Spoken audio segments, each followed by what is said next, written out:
এই মেয়েটির খুব অল্প বয়সেই তার বিয়ে দিয়ে দেওয়া হয়। বিয়ের আগে বাড়ির মহিলারা তার শরীরে মশলা মাখিয়ে দেয় এবং তাকে বলে প্রথম রাতে স্বামীর সঙ্গে থাকার সময় যেন সে এগুলো না ধোয়। সবকিছু না বুঝেই সরল মনে মেয়েটি শুধু হাসছিল। সে একদম জানতো না সে আসলে কেমন ভয়ঙ্কর একটা জীবনের দিকে এগিয়ে যাচ্ছে।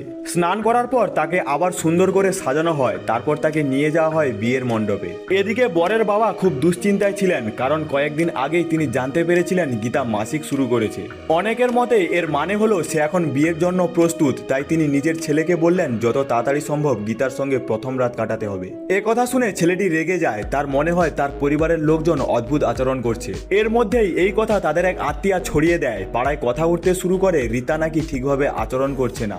বিয়েটা যেন ঠিক মতো হয়, তাই ছেলের বাবা তাকে নেশা জাতীয় কিছু খাইয়ে দেয় এবং নিজেই তাকে অনুষ্ঠানে নিয়ে যায়। নেশার কারণে ছেলেটি কিছুই বুঝতে পারেনি, আর সেই অবস্থাতেই সে অজান্তে এক নাবালিকা মেয়েকে বিয়ে করে ফেলে। অন্যদিকে মেয়েটি ঘোমটা দিয়ে বিছানায় বসেছিল। তার মনে পড়ছিল বিয়ের আগে মহিলারা তাকে বলেছিল আজ রাতে তার স্বামী প্রথম তার ঘোমটা খুলবে, আর সেখান থেকেই শুরু হয় তার জীবনের এক অজানা অন্ধকার অধ্যায়।